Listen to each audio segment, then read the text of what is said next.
என் தாசனாகிய மோசே உனக்கு கற்பித்த நியாயப்பிரமாணத்தின்படி எல்லாம் செய்ய கவனமாய் இருக்க மாத்திரம் மிகவும் பலன் கொண்டு திடமனதாயிரு. நீ போகும் இடமெல்லாம் புத்திமானாய் நடந்து கொள்ளும்படிக்கு அதை விட்டு வலது இடதுபுறம் விலகாதிருப்பாயாக. இந்த நியாயப்பிரமாண புஸ்தகம் உன் வாயை விட்டு பிரியாதிருப்பதாக. இதில் எழுதியிருக்கிறபடி எல்லாம் நீ செய்ய கவனமாய் இருக்கும்படி இரவும் பகலும் அதை தியானித்து கொண்டிருப்பாயாக.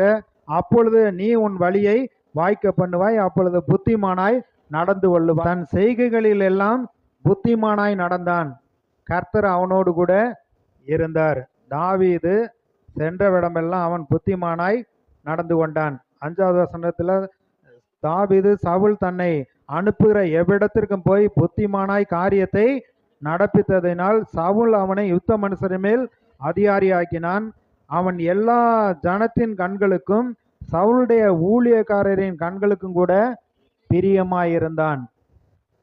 அப்ப தாவீது சவுலுக்கு கீழே அவனுக்கு உதவியா இருக்கிறப்ப எல்லா வகையிலும் அவன் புத்திமானாய் நடந்து கொண்டான், எல்லா ஜனங்களுக்கும் பிரியமாய் நடந்து கொண்டான்.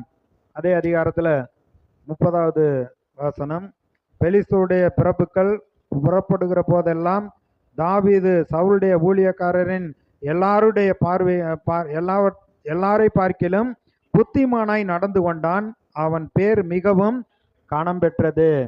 அப்ப திடன் கொண்டு புருஷராக இருந்து காரியத்தை நடப்பி அடுத்து என்ன சொல்றாரு, நீ புத்திமானாய் நடந்து கொள்ள வேண்டும்.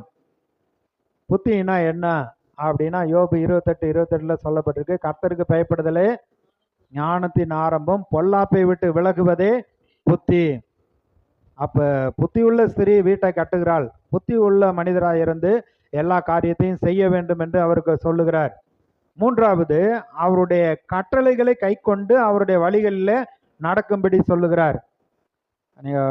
1 நாளாகமத்துல அங்க 2 இடத்துல சாலமோனுக்கு புத்தி சொல்றார், நீ பிரியமானவன், நீ வாலிபன், ஆனா எல்லாவற்றிலும் ஞானமாய் நடந்து கொள்வதற்கு நீ கர்த்தரை அறிந்து அவருடைய வழியில உண்மையாய் நடக்க வேண்டும், நீ அவரை தேட வேண்டும், நீ அவரை விட்டீன்னா அவர் உன்னைய விட்டு விடுவார்.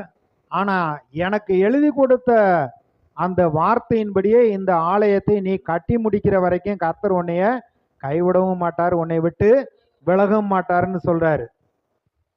அப்ப கர்த்தர் நம்மளை ரட்சித்து நீதிமானாக்கி அவருடைய பிள்ளையாக மாற்றி புது உடன்படிக்கையில இருக்கிற நமக்கு ஆண்டவர் புத்தியாய் நடந்து கொள்ள வேண்டும், அவருடைய கட்டளைகளில் மிகவும் பிரியவர்களாக இருக்க வேண்டும், கை கொள்ள வேண்டும்.